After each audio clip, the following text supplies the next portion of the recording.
Welcome Dr. Bernadette Atanga. She's a physician that specializes in internal medicine and pediatrics. She does have superpower, I just found out, is empowering men and families to prevent and manage conflict. Welcome to the show, Dr. Bernadette. Tell us a little bit about yourself, and I have some questions for you.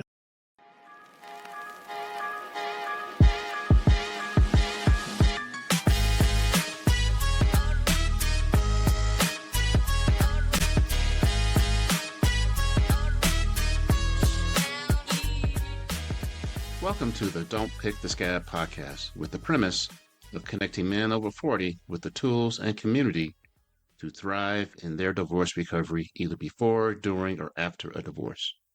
Check it out. Oh, thank you very much, Dr. Webb, for having me. I'm so excited.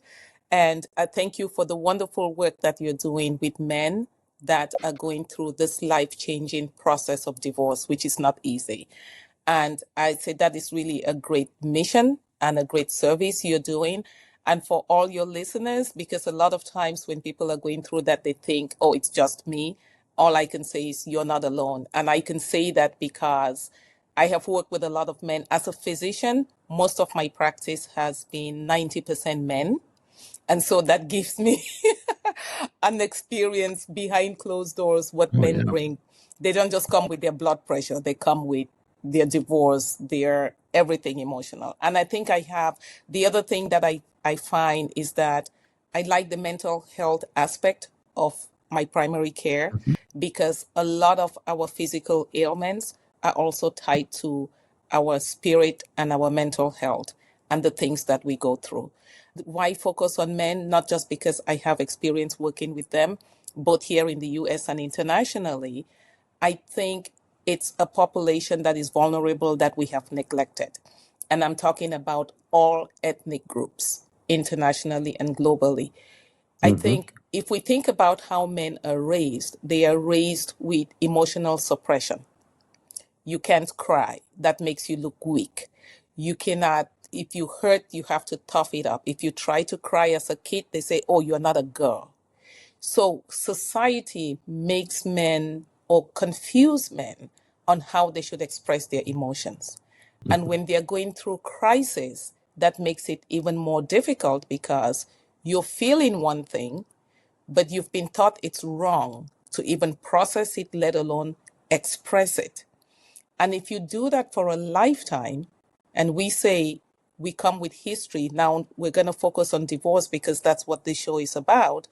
But when you experience divorce, that's in your 40s and above, as your audience is, think about all the childhood pain that you have suppressed. Because I wouldn't say neglect, because it is there. It comes out in different ways.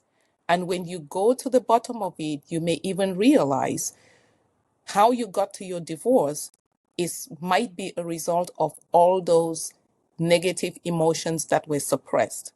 And they come out in different ways that are not healthy in your marriage. So I say in the past, we have empowered women. We have empowered children, rightfully. But where is the men's empowerment movement? We never stepped in to tell them they're changing roles to partner. It starts today, Doc. I think you started that already when you started the show. And I think people have been doing that. That's what I tried to do. And actually, I didn't talk of men's empowerment. The program I started was family empowerment because I believe in family. That is the smallest unit of our community. When we have strong families, we have strong communities. Unfortunately, not every marriage ends up staying together till death do us part. Some have to get a divorce. I think for some people, it's healthy to get a divorce. I am a product. I have been through a divorce, and it was a good thing for me. But I still advocate if people can prevent that and work through things, it might be a better result, especially when you don't have to deal with all the other things that come with that. So that's my story. And I love talking about conflict on the side of prevention because a lot of conflict is preventable. And when people talk of conflict, they think of crisis. So most often, and I work with corporations as well, people go into crisis management instead of prevention. And a lot of times we can prevent the crisis if we are proactive and we do conflict prevention, whether it's in your marriage, whether it's with your kids or at work. I advocate for conflict prevention. And in 3 stages, the same way we do with diseases. We don't wait, or it's better not to wait until you get sick. You can do the things that you can do to prevent the disease. Now, does that mean if you prevent it, we'll never have conflict? Absolutely not. As long as you have more than one person on earth, we are bound to have conflict. And I think we should be comfortable with that notion. I think people are afraid of conflict. We should be comfortable with conflict as a part of life, just as disease is a part of life, and empower ourselves on how to handle it. First, how to understand it and to address it in stages. The primary stage of that which you can anticipate, the emotions that you bring in, you prevent. Now, those that blindside you and you find yourself at the beginning of a conflict, how you handle that, I call that the secondary phase. And hopefully we don't get to the tertiary phase, which is the crisis mode. And in this case, it's divorce. And if you find yourself there, there is still hope. It's like when you have the heart attack, we don't say, oh, you've had the heart attack. There is nothing to be done. No, we're still going to take care of you. There is still life to be led. And we're going to try to provide what we call tertiary prevention at that time. And in this case, it's the healing journey. All right, everybody. Thanks for listening. Thanks for coming, everybody. Thank you. Questions for you. So, in your experience, what are the biggest sources of unresolved conflict for men going through a divorce? And how does your P.A.C.E method, P.A.C.E, help them prevent or manage these conflicts? So a lot of times I would meet men in the clinic. So again, like they come for blood pressure, diabetes, and just so I tell men, a lot of times it's uncontrolled because you don't even have the emotional energy to put in your physical health. Mhm. And a lot of times when you ask what's going on, that face drops and they tell you they're going through a divorce. And 9 times out of 10, if not 10 over 10, in that private moment behind closed doors, the tears come running down. And I let them have their moment because I also believe maybe in their entire life, this is the only time that they felt safe or the only space that they felt this might be the first time. So I just let that moment be, and however long it takes. The first question I would ask is, did you want the divorce? Who initiated the divorce? Because it makes a difference how they heal. So is it a good, remember I mentioned earlier that sometimes a divorce is a good thing. So if it is something that they wanted, then it's easier. But if it's something that they didn't see it coming and they've invested their life and their time in this, so they just feel lost. When you talk about people who feel lost, again, so to me, the crucial question at that moment is, was this something you wanted? Because the healing journey is different. And understanding, so how did you get here? Because a lot of times what happens is and I feel most compassion for men who've been married like 30, 40 years. And the wife gives them a divorce. And they did not see that coming. Now, what does that tell you? Maybe you've been working so hard to provide for your family. And these are good people. But you just didn't pay attention that the house was sick. And how do you heal? What I say is you start with the truth. First, and the truth is, how do you feel? So a lot of times what prevents people from healing is they are angry. You talked about they are really angry. But what they should be feeling is pain. Because, and I don't say they should feel, I shouldn't say that, but what they are actually feeling is pain. Because anger is an easier emotion. One, because it's externalized. You can direct it at somebody and you can make reasons as to why that person made you angry. That person is making me feel this way. It's their fault. Whereas pain is, I hurt. And anger is associated with strength because you can, if you're stronger and you're angry, you can be fierce, you can dominate. Pain is associated with weakness. What direction do you think we've taught men to go towards anger? Every time. Whereas what I tell people is what the breadth of emotions that you're going through, no differently than if you lost somebody by death. You feel there is the loss of your marriage, there is the loss of your status. Maybe your whole image was tied in the image of you having a family or you having a wife. Maybe you're somebody that divorce to is a taboo, is failure. So that's why I say you start with the truth, but a lot of times people are so confused, they don't even know what to process. But you just have to take it a piece at a time. What does this mean to me? And start embracing that, because there is a future coming. So whether if you block it from your mind or you stop thinking about it, the days are gonna pass. The future is coming. So we can just make a choice to go through that future in a healthy way, or just be stuck in anger and just feel lost. And yeah, so it's a choice. I think the journey to healing starts with a choice that I'm gonna heal, and with the understanding that you're gonna be okay. It hurts now and it's okay to hurt. I don't think, even if you wanted the divorce, this is something people don't understand. Even if it was your idea and this is what you want, and you think that it's going to be best for me in every sense of the word, it still hurts because it's a loss. And we have to acknowledge that pain and own it and sit in it and process it and see how we come out of it. What do we do with it? Do we attack the other person? Do we take them to the cleaners? Or, so that's where, when you talk, so as you see, it's not about the house, it's not about the retirement plan, it's not even about the kids. It's starting with, how do I feel? What are my different emotions? Because those are the emotions that are going to drive your actions towards your children, towards your ex, and everything that comes with it. Is a divorce a conflict? It Is a is sort war. To some okay. people, to Okay. some people, it is war. I don't know. Some people talk about an amicable divorce, but a lot of, if you talk to divorce attorneys, they would advise you you're better off doing it amicably, negotiating if you can. But I think, again, because people go into it unprepared, and by that, without a therapist, without a mediator to guide them, manage their emotions, and give them some clarity, they go into it with anger and they go into it in an attack mode. So, yeah, it ends up being conflict, it ends up being war. So what does the peace mean? Each letter. Okay. P-E-E.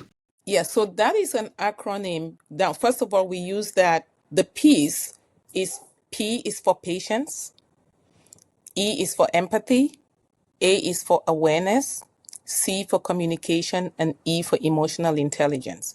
Now, that is a summary of certain values. And this is also, we talked about legacy. This work is not mine. I don't own it. It's actually from my father. So these are values that he taught us with, and it's about patience, tolerance, vigilance, forgiveness, and love, and avoiding jealousy and avoiding anger and trying not to hurt the other person. So these were the tenets, but it was always about peace. And so we put that together into that acronym. And then the work that we do, it's a whole framework that we go into all of those values. And again, you have the first P is patience. You just have to be patient with the other person, patient with the system, and patient with yourself, that you're going to be okay. Like I talked about who wanted the divorce. We've not even talked about guilt. We've not even talked the different types of hurt, because it may be you've been a good man all your life. You've worked so hard for this family. You've given your wife everything they needed. And your humanity, in one moment of weakness, you did something that you should not have done, and it ends your marriage. And you feel, okay, I was good 99% of the time, and I'm being punished for this one time, and I didn't. So that is harder. But you have no control over the other person, whether they are going to decide to stay or not, if they've made up their mind, that is where I said the truth is you have to face the truth, whether it's workable or it's not workable. The last thing you want to do is chasing somebody who is already gone to a place of no return.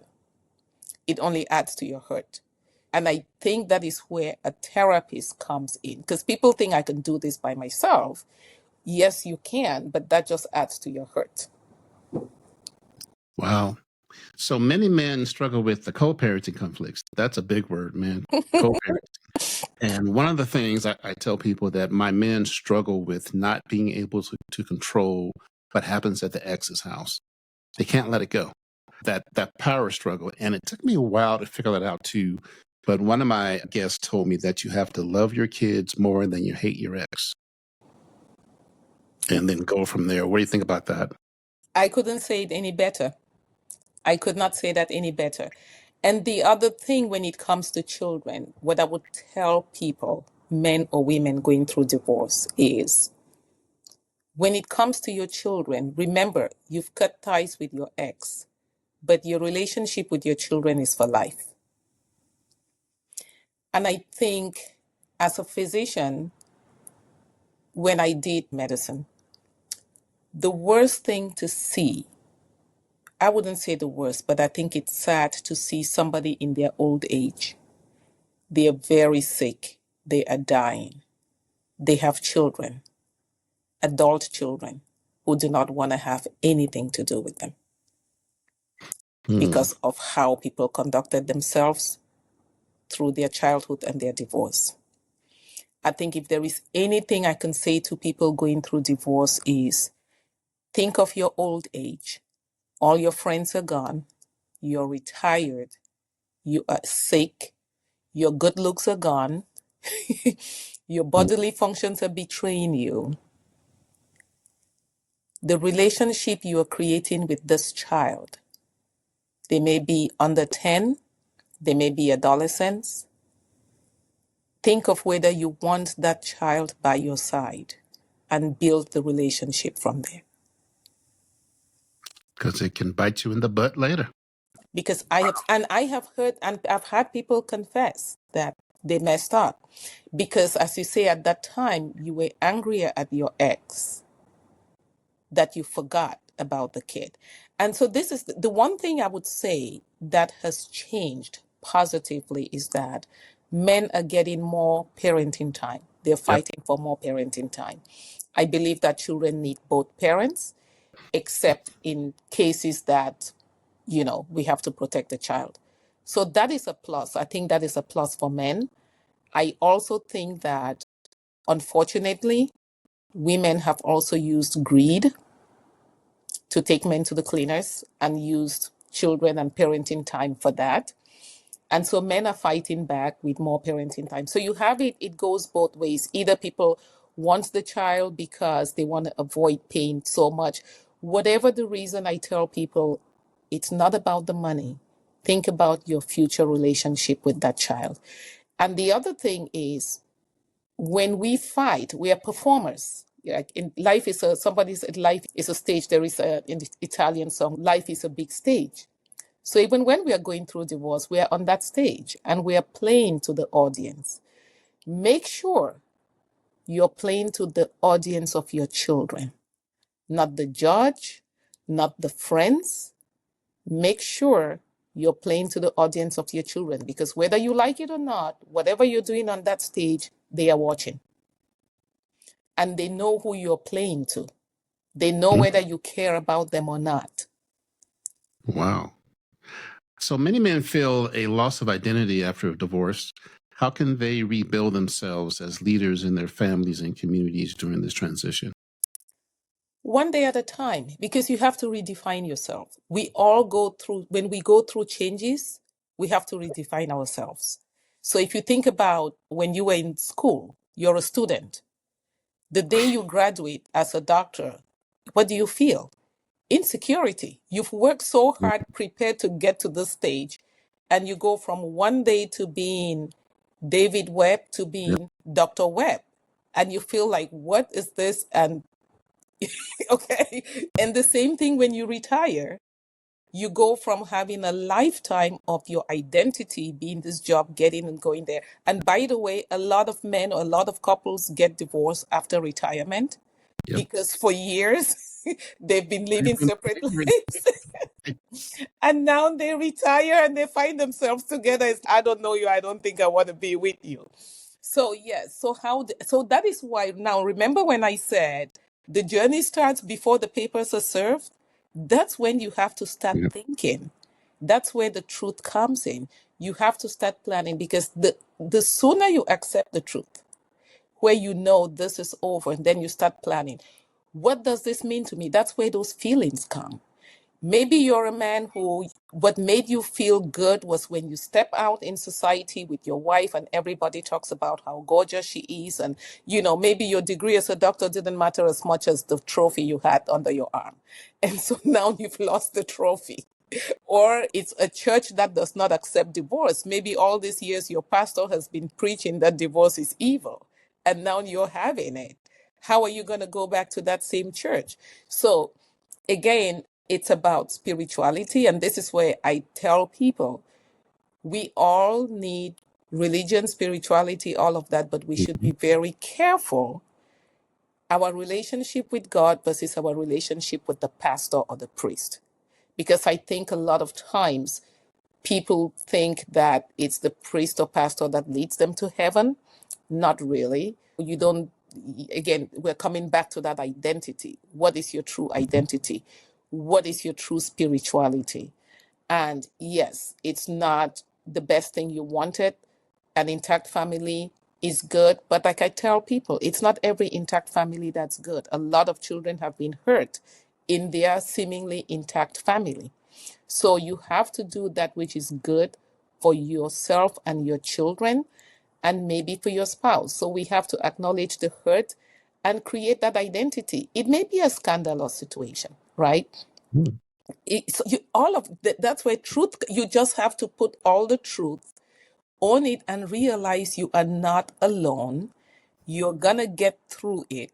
You're going to create a new identity and you're going to move on. The only thing I would caution people, and I see that a lot, this is not the time to jump into another new relationship.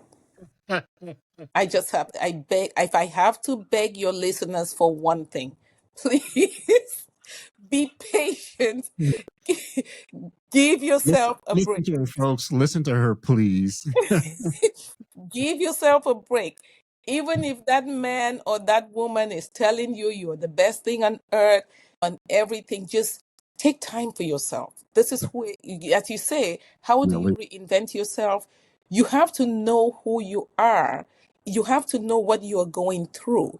Like when they say when you fall in love, somebody once said people should not be falling in love because that's not really a good thing. The act of falling doesn't even make sense. But that period is euphoric. You have hormones going through your system. It's not rational. Going through a divorce is not a rational state of being. It's not the best time to start a new relationship. It's a distraction. And that yep. might be the reason why the divorce rate of second marriages are even higher than the Yep. first one because it wasn't built on a solid foundation. Not that anything was wrong with the person, but you were not seeing clearly. And you You need know, to read. yeah. So you're going through a divorce or you're post divorce and your identity shot, your self esteem, and someone throws you a look and just inflates your ego. And you start to serial date and you try to heal through serial dating, and it doesn't work. It's fun. It's fun, but it doesn't work. Guess what? Because the other people are not coming, they have their own agenda. And part of it Yep. is not to heal your wounds. Yep. They have their own agenda, and it's not to heal your wounds. And if they stick around long enough and realize that every conversation is about your ex, because that's what Yeah. Oh my gosh. Preach to the choir right here, yeah, right? Yeah. that tells you also it is normal. How do we know these things? Because it is normal. That is, as physicians, when you see a patient, you've seen them before that disease process. Even if it's the first time you're meeting them, you ask them questions. Do you feel, oh, how do you know? Because that is the natural progression of most things. Now, we have unicorns once in a while that throws us a challenge and we're scratching our heads. But most often, we all fall under that bell curve. Yeah. So you've lived in Italy and Cameroon and the States, and you bring unique cultural lens to the conversation. How do cultures' attitude toward masculinity and vulnerability differ? And what advice would you give men in the U.S. to adopt a more balanced approach? That's a deep question. Oh, I'm glad you asked that question. I am really glad you asked that question because erroneously, we think we are different, but we don't realize that all cultures came from this patriarchal system. And I would tell you this, just let me just throw this in there just to see, and the things we think about ourselves. Because here, you may have African Americans thinking, this is the way we are, this is the way our men are. But I have had Caucasian men and women tell me the same thing. And I went back, this was around 2006, while I was doing some of these, my workshops in Cameroon. I had a seminar. And I just threw it out there to the group. I said, of all the continents, I'm going to describe this man, and you tell me what continent this man is from. And I said, he insults his wife. He says, if I didn't marry you, nobody would marry you. You are up to no good, and all of that stuff. And they all said, oh, he's African. Okay, you Really? realize, okay. They said he is African. I said, that's where you're mistaken. He is a white guy who is a doctor, he's a judge, he's a police officer, Everywhere. he is everywhere. And so, to your point, the cultural differences are not really differences because we all culturally we come from the same stock. Culturally, men have been taught you're the provider, you're the protector, your values are tied only to that. So if your wife makes more money than you feel inferior, even though you're providing enough and abundantly to your family. But just because you were taught that is the wrong order of things. Okay. Again, the same thing. All cultures have that. So and this is where, when I talk about family empowerment, it starts with before people even get married, where men have to have a different lens for defining their masculinity. It's not about the paycheck. Now we see situations where we have stay at home dads if it makes sense for the family, for their economics. And I would tell you, I have seen other men laugh at men who make that choice, even though it is a choice that is good for their family and they are raising balanced kids. To me, that is an empowered man because he is not being forced to do that. He is making a choice that is good for him and his family. And we need to empower more men to do what is good for them and their family. Just the same, I have a lot of professional women who have decided to become stay at home moms because it makes sense for their families. And we have to start realizing that it's not a one size fits all and redefine our roles for what makes sense in what circumstances we are in. Does that answer your question? We're all the same. We're all the same. Wow. Tell us a little bit about your book coming up. Oh my goodness, that is my really passion book. It is called Beneath the Armor: 8 Practical Steps for Men to Embrace Vulnerability and Lead with Strength. This is about the armor. We have made men to wear this armor their entire life, an armor of strength. And beneath it, we have all the pain, all the hurt, and everything else. But at the same time, I still believe in men as our leaders. We all are leaders, men, women, and children. In fact, I had given a talk in Cameroon to an elementary school, and one kid wrote to me about what I had talked about, and they went home, and the parents were having a dispute, and they intervened based on what I had told them. This is elementary school. And the parents were really surprised at what teacher taught them how to do that. So in that moment, that child was a leader. So I believe we all are leaders and men are leaders. Now, 90% of our society is led by men, or more than 90%. Our families, our workplace. So it is important. So why did I write the book for men? Again, I say it's a segment that has been neglected. I have had the privilege, and in my the intro to the book and the dedication I actually dedicated to the men who have opened up to me, because that, I think, to trust me, to show that side which has educated me, and that many people go through that, to see that pain, I really owe it to them. And that helped fuel the passion. And I thought writing a book for men to realize they are not alone. So it's an easy read, and it actually has case scenarios that men can relate to. So it's like composite of things that I've collected through the world. And as you say, stories that are universal. So it's the same story everywhere that men can relate to understand that they are not alone. And as you say, how do they start the healing? It gives some exercises where you can just start answering questions for yourself before you look for a therapist. So it's coming up any day now. All right.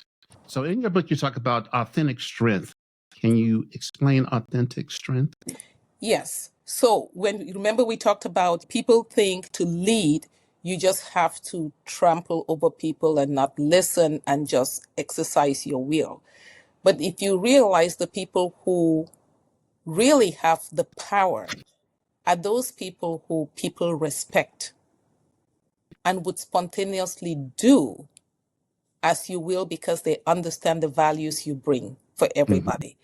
And it is hard to lead with authentic strength when you're not emotionally balanced.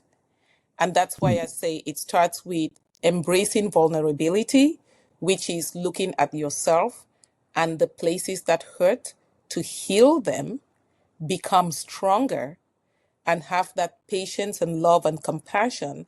And you will be leading from a place of authentic strength. So we are not saying men should not be head of families. We are not saying they should not be head. We're just saying you need to heal that inside that is broken, because a lot of people are broken, not by choice. We have to take ownership. Society has to own this. We did this to the men because we said, you can't cry. That makes you weak. You're a woman. So how do you cry? Alcoholism. How do you cry? Drug addiction. How do you cry? Promiscuity, pornography. Those are all ways in which people are crying. Physical abuse. And how can you lead from a place of strength and authority when you're exhibiting those behaviors? People might fear you, they're not going to respect you. But what we really want is love and respect. And so that's why we say it's helping them. So you need the embrace the vulnerability to find your authentic self and to lead from a place of strength. And it would actually, you would feel the strength and power when you come from that point of love. All right, Doc, where can the people on my podcast find you on the internet? Oh, now we are actually rebuilding, so it should be up tomorrow, but it is www.atangamd.com. And also on LinkedIn. I'm on LinkedIn, Bernadette Atanga, and on Instagram as well. And the book is coming out on Amazon. Okay. We will have those links at the bottom of the show notes. Doc, I want to thank you for hanging out with me today. I have to tell you, though, I only got 4 questions out of 25 to ask you. So you got to come back. Okay. You got to come back. But yeah. It will be my pleasure. It will be my pleasure. I think you've helped a couple men out there. Like you said, men are having a hard time trying to heal, trying to move on with their lives. And we appreciate everything that you do. And the fact that you specialize in men, I forgot how we hooked up, but this is definitely a treat. I really appreciate it. It's been my pleasure, and you're doing a great service out there.